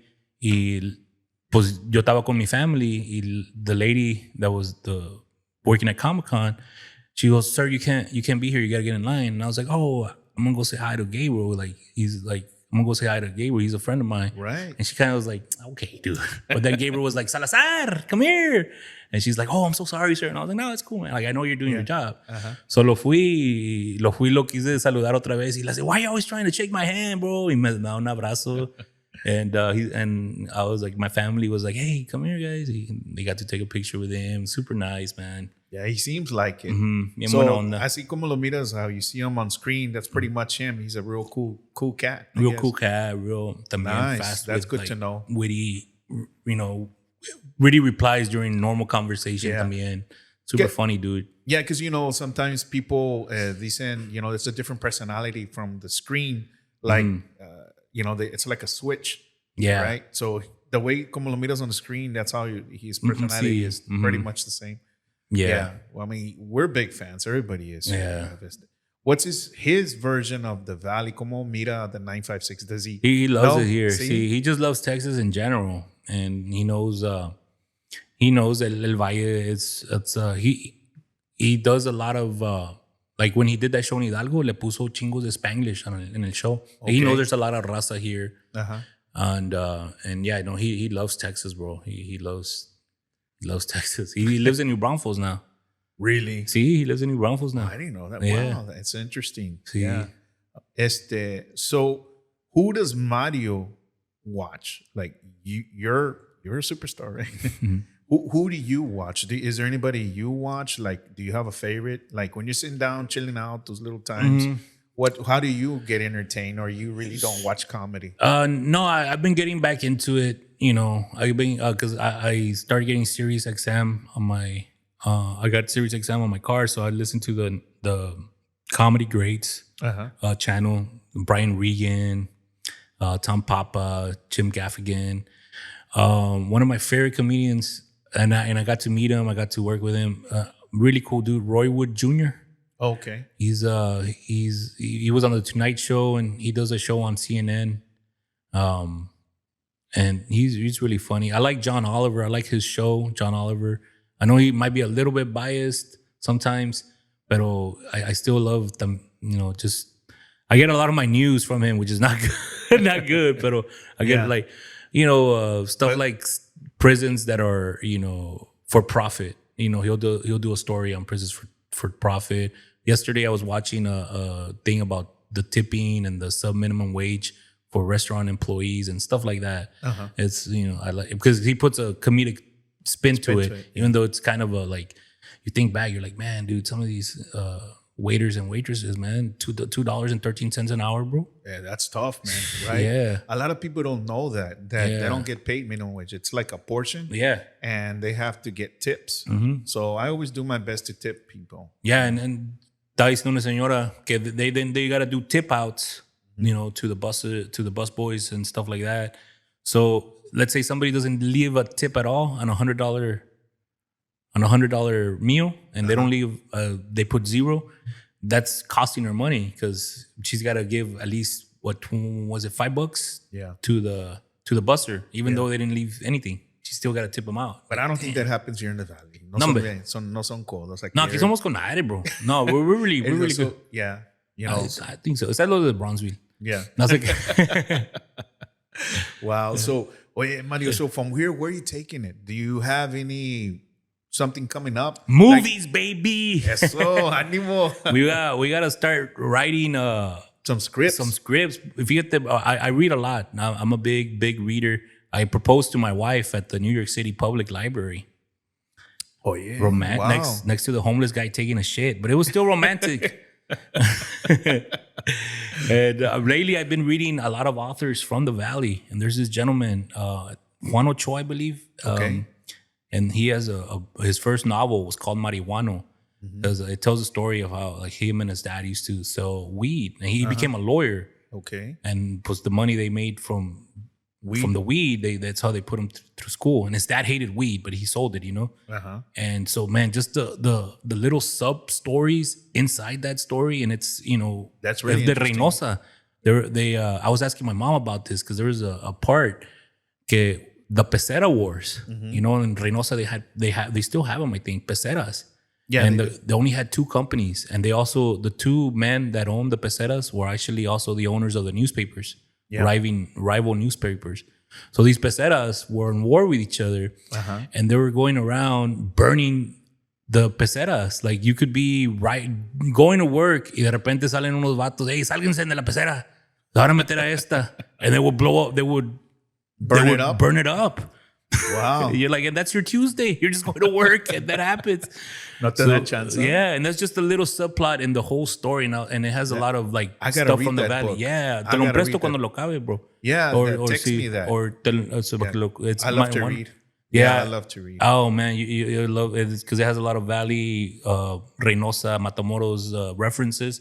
So, dude, I was like, a story about this gentleman's life or that novel, because it's his first novel, would be great, bro. Yeah. And y deja tú, man, I have some friends they were the producers from the movie The Long Game, about the kids del Rio, the golfing kids. Yeah.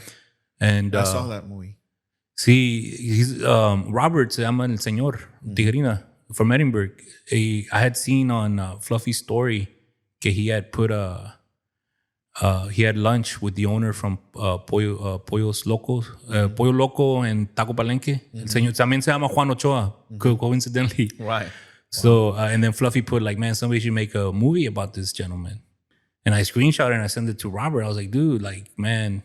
And he's like, bro, we were just talking about this gentleman. Like that his life story would be a crazy, I think that's what's awesome. You know, here in the Valley, we have so many spin-off stories. Chingos of material. And chingos of Latinos that have done a lot, bro, that don't get recognized and that there could be, you know, story. That's what I'm saying. Like, aquí está bien chingón, bro, para hacer like the whole Valley, un pinche movie studio, Tyler Perry style, pero el Valle. Yeah, exactly. I think there's a lot of possibilities here in the Valley because there's so much struggle. History. The struggle, you know, being, you know, Mexican-American heritage, the two cultures, and Valente hit it on the nail. You know, there's so many stories here in the Valley. Bro. I mean, from different angles, as they're coming in, me personally, from very, very humble beginnings of my parents, right? Yeah. But so does everybody here. Sí. Es que, pues, ¿a quién le vas a contar? Pues everybody has struggles. You know what I mean? So, sí, but the rest of the world be like, oh, bro, these people are resilient, you know, and these people are hardworking. So, Valente was talking about that, making the I think the film festival is in September, Roland. Oh, okay. And there's humongous talent here in the Valley, people proposing the stories, their screenplays, and their scripts, I think it is, right? Their scripts in September, so that's going to be really interesting. Y es lo que quiero yo también, bro. Just ahorita pegarle duro al comedy, pegarle duro, so I can have a few months to breathe and like not worry about, you know, booking or being on the road, so I can write a badass script, bro. Yeah. Well, let me know about that. I'd love to read it. Oh, absolutely, yeah. So that's really interesting about you, Mario. Entonces, would have, you know, pues, I'm getting to know you here at the podcast now. So what else do you like to read? What kind of material, you know? I like to read a lot of autobiographies. I recently read Chavo Guerrero Sr.'s autobiography.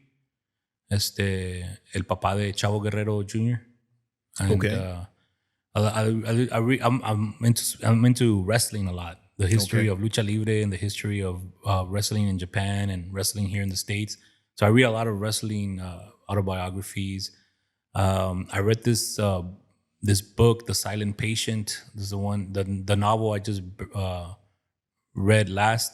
I do autobiographies, but that was the last novel, and that one was a really good one.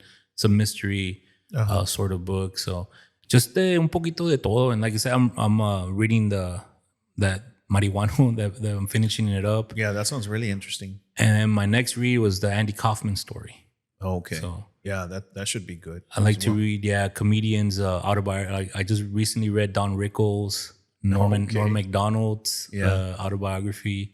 So yeah, a lot of autobiographies, getting to know dude, como dice mi mamá, cada mundo es un universo. Cada mente es un universo. I think so. That's true, very true. Yeah.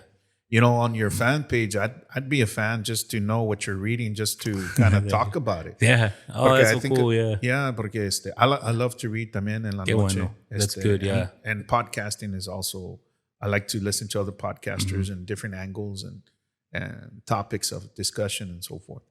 Pero I'd be interested just to follow the stuff of reading. Yeah, and reading all that and promoting it. See, that's what I do. Oh, I read a book that's any fan of stand-up. Se llama Running the Light. They're going to make a movie out of this. Es un comedian que ya le vale madre, bro. He's bad, bro. I recommend that book. So, and then it reminds me so much. It reminded me about me. It reminded me about so many comedians that I know. Just the dude that's on the road and just a mess, bro. And it's so well written, bro. So I'm running the light, bro. Well, what's the topic about? Okay, just a comedy struggle, or? No, just a comedian that's been in the game for a long time, and he had it all, and then he had a scandal like in the 90s, and so he like came crashing down. So now he does all these little one-nighters. And like, like on Tuesday, he's in, Amarillo, Texas. And then he's got to drive to Pueblo, Colorado. And then he's just a bad alcoholic, drug addict, sex addict. And just, man, the stuff that he goes through, bro.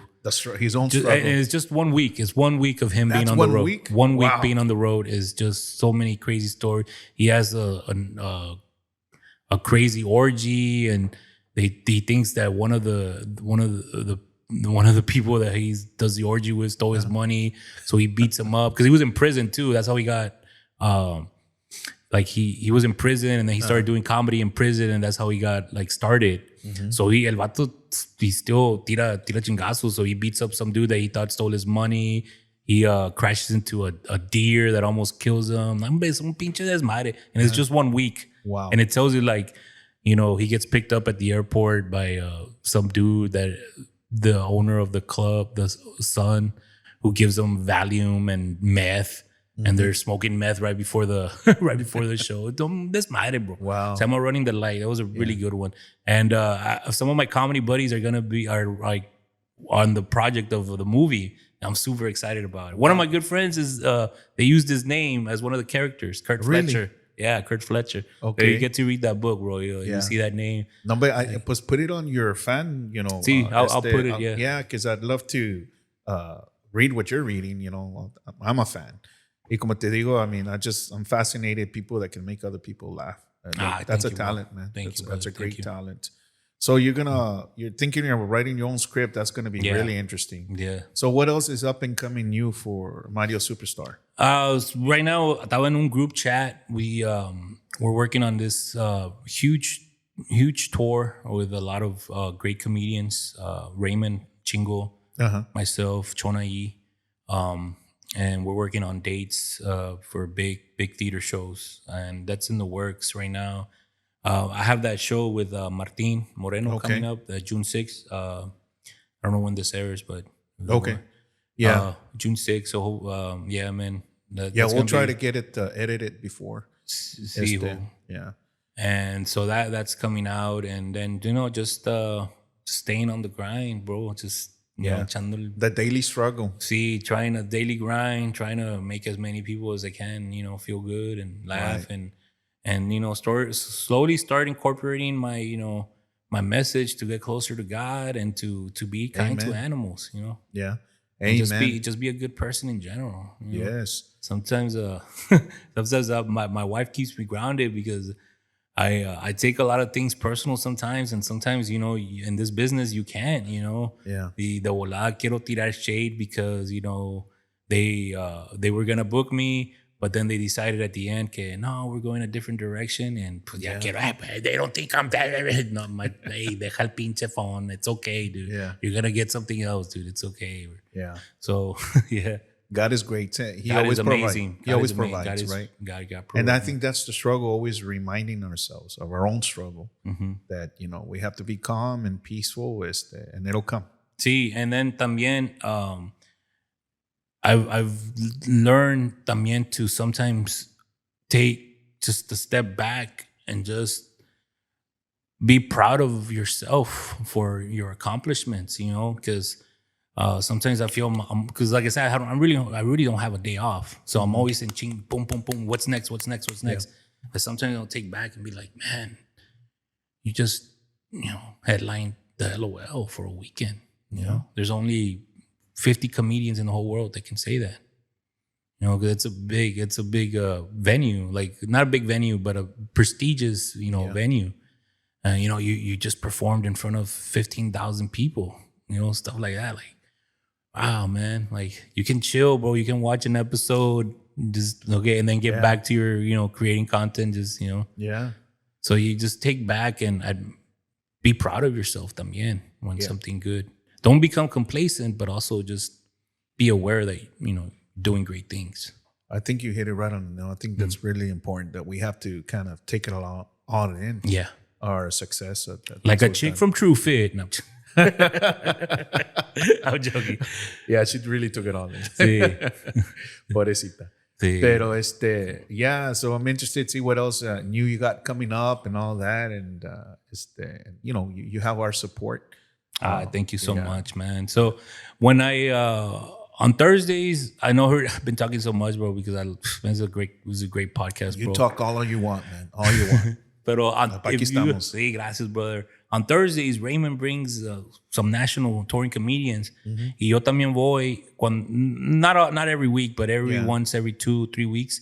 I'm going to be there this Thursday. Yeah. That's where I go and try out like my new material. Okay. That's when I open mic sometimes, but the open mic can be, nothing but comics at sometimes, But Right. that is an established crowd they already are seeing me quite a bit. And it's, it's a great place to, just It is. try new material. And then this Thursday, I have like those 5-10 minutes Okay. of new material. And I've said this, man, sometimes to me, I can do a show in front of 400 people and I'm just not necessarily going through the motions, but I know everything's hitting. And I'm like, yeah, that was an okay set, but I didn't take any chances. I didn't take any chances. I was just there to crush them. Over here, I might be more prouder of a set, in front of 60 people, but it's completely new material, or it's, stuff that I normally wouldn't try on stage, and it's not getting the huge laughs. But to me, it's like, I'm proud of myself because I took that gamble. I told that story, and it's going to be good. But right now, it's the embryonic stage, and Right. you're testing it. testing it. To me, that's like, hey man, you went out there wells, bro, and you had the discipline to try out new material. Because we can be like, fuck it, I'm just gonna give them gold because I know it's gonna work. But they already had, some of them had already seen you. I already know that joke, so I'm gonna hit them with new stuff. A ver cómo se. Si no jala, hey man, you try it. Pero thank you for giving us that perspective. Okay, I'm thinking about that. I never thought about it. Nosotros we're buying the ticket. No estamos pensando, about you guys. I mean, not in the wrong way, pero that you're testing stuff out and you're deciding, okay, am I gonna just use the stuff I know it's gonna work? Because sometimes, we've gone them into San Antonio and we go other places, right, for comedy shows. And sometimes they bomb out, and we should be considerate that that's what they're probably doing. They know how to crutch it, but they had the balls, right? The spirit, hey, this is a new place or whatever, and let me test my material out, right? So, wow, never thought about it that way. And that's true. And it takes somebody from the industry like that for you to be able to tell us all of that, to be considerate, because it's a job. And sometimes, I can understand that you're thinking about that, but that's super interesting. And I love to go to the island. And cuando puedo, that's when you've seen us there. Yeah. And I promise we'll pay for the merch. We'll pay for the merch. We won't try to pull a 9561 on you there, but it's really entertaining. We love going to see your show That's there awesome, at bro. the island. And I always tell my friends and make it a date night. Oh, see, yeah. That's like a little gem here in the valley que other places don't have. Salte, get out of the rhythm, go out there at 7:00 and watch some comedy and relax and enjoy it, And feel good, and even after the show, buy some merch and then go on a beach walk. There you go. Yeah. I mean, Está ahí cerquita del beach. It's right there. Yeah, just get out and you even get the breeze. You get the breeze and the nombre. It's Por eso me encanta. That's why I love to, when I can do it, I go and do it. I detach and everything, and I highly recommend for everybody out there to go out there in Isla Blanca, and go take some comedy in, Yeah.